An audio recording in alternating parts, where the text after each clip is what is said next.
আগরতলা ত্রিপুরার রাজধানী শহর, ইতিহাস ও সংস্কৃতির এক অপূর্ব ধারক। এই শহরের নামকরণ হয়েছিল আগর ধাঁচের জন্য, যেটি একসময় এখানে প্রচুর জন্মাত। প্রাচীনকালে আগরতলা ছিল মণিক্য রাজাদের শাসনকেন্দ্র।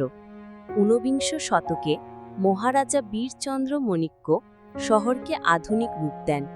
তিনি ইউরোপীয় ধাঁচে রাস্তাঘাট, বিদ্যালয় এবং প্রশাসনিক দফতর গড়ে তোলেন। এই সময়েই আগরতলা হয়ে ওঠে রাজ্যের রাজনৈতিক ও সাংস্কৃতিক কেন্দ্র। আগরতলার সবচেয়ে ঐতিহাসিক নিদর্শন হল উজ্জয়ন্ত প্রাসাদ।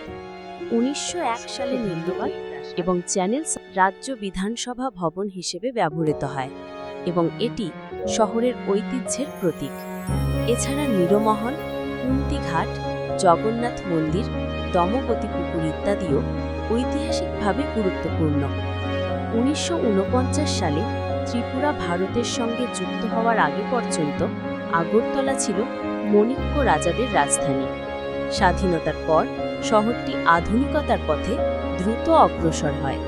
আজ আগরতলা শুধু প্রশাসনিক শহর নয়, বরং শিক্ষা কেন্দ্র, সাংস্কৃতিক কেন্দ্র এবং উত্তর পূর্ব ভারতের এক সমৃদ্ধ ঐতিহ্যবাহী নগরী।